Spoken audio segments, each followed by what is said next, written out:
China is being destroyed. Floods are submerging cities, buildings are collapsing, bridges are being swept away, and streets are drowning in a sea of water. China, late July, a nation shaken. Torrents of rain tore through cities, drowning everything in their path. Skyscrapers cracked, bridges vanished, roads dissolved into rivers. Entire neighborhoods sank beneath a sky that refused to stop crying. This is not a single event. This is a collapse, a system overwhelmed, a landscape transformed overnight. From Beijing to Guizhou, streets turned into lakes, buildings buckled under pressure. People fled with nothing but fear and soaked memories. This is not just weather. This is destruction, relentless, expanding, real, and it's far from over. The flood didn't knock at the door, it kicked it open, and it's still rising. It began with a whisper, then came the roar. Skies turned black, winds screamed through empty streets, and then rain, not drops. Walls of water crashing down. For hours, for days. Rain gauges shattered records. In some provinces, a year's worth of rain fell in a single week. Rivers swelled, dams overflowed, urban drains gave up. What started as weather became chaos. No time to react, no time to prepare. Cities like Beijing, Tianjin, and parts of Hebei vanished beneath waves of muddy floodwater. Nature didn't knock, it broke through, and in its path, steel, concrete, glass. None of it stood a chance. In the town center, this wasn't muddy rain. torrents rushed into This was a stream. reckoning. Miyun, Yanqing, Huairu, names now etched in water and silence.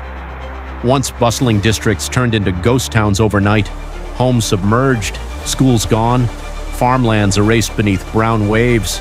In Hebei, whole villages vanished. Streets became rivers, markets turned into lakes, families clung to rooftops, waiting, hoping for rescue that never came. Electricity failed, phones died, roads disappeared under swirling mud. Rescue crews couldn't reach the worst zones.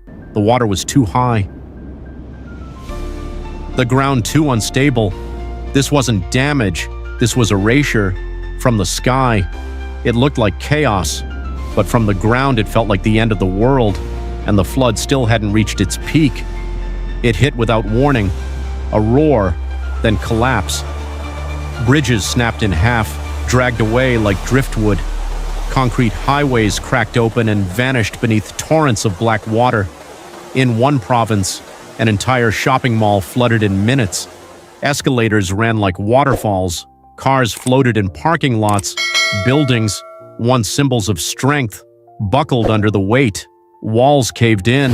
Foundations gave way. Some toppled in seconds, their collapse swallowed by the storm's roar. People screamed from balconies. Others vanished without a sound. This wasn't erosion, it was demolition. Nature didn't wait for permission. It tore through steel and stone with ease. The cities were not sinking, they were being torn apart, piece by piece, floor by floor. The roads didn't just flood, they vanished. Highways turned into rivers. Traffic lights blinked beneath swirling water. Buses floated sideways. Taxis sank nose first. In some cities, streets looked like oceans. People swam where they once walked.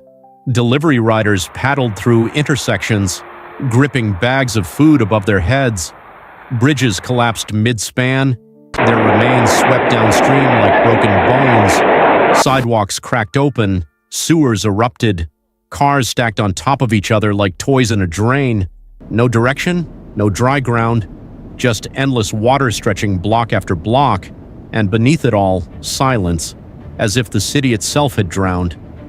This wasn't disruption, it was disintegration. Every step forward meant another battle against the flood.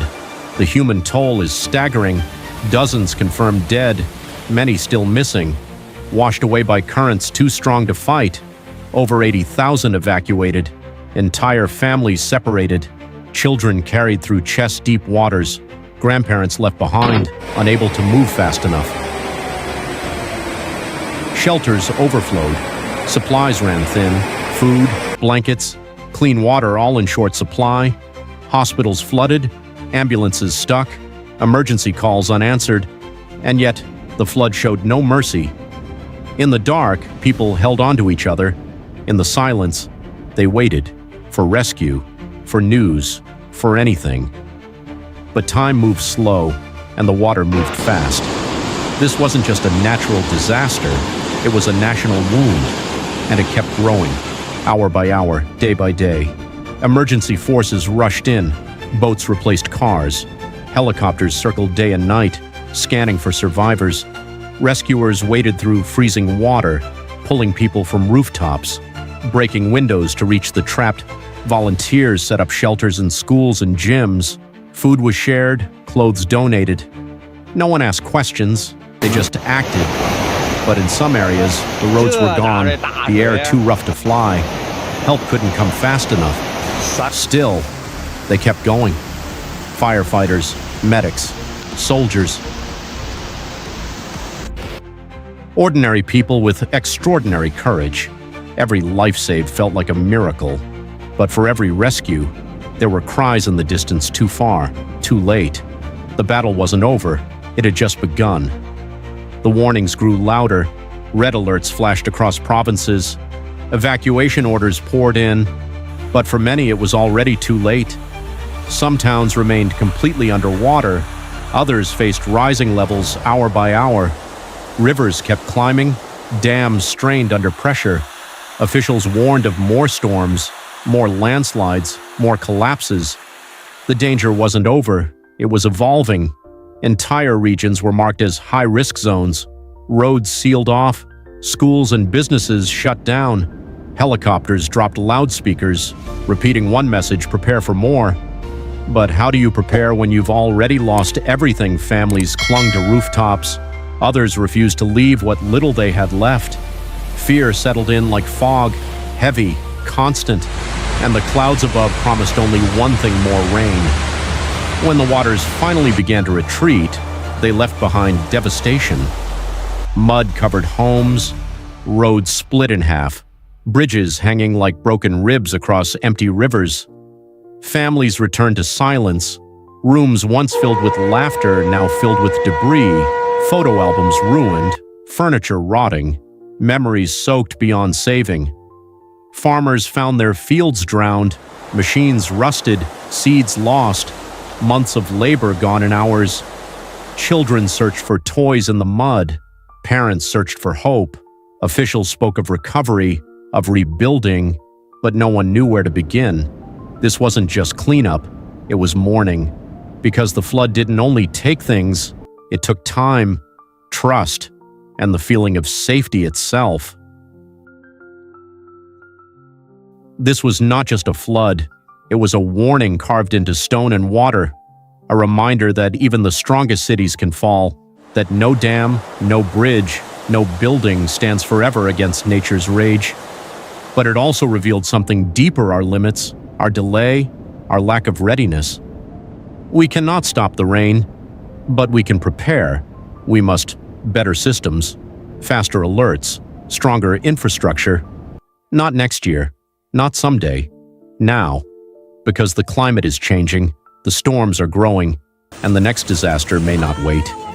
This time, it was China. Next time, it could be anyone. Stay alert, stay informed, stay ready, and never again say, "We didn't see it coming."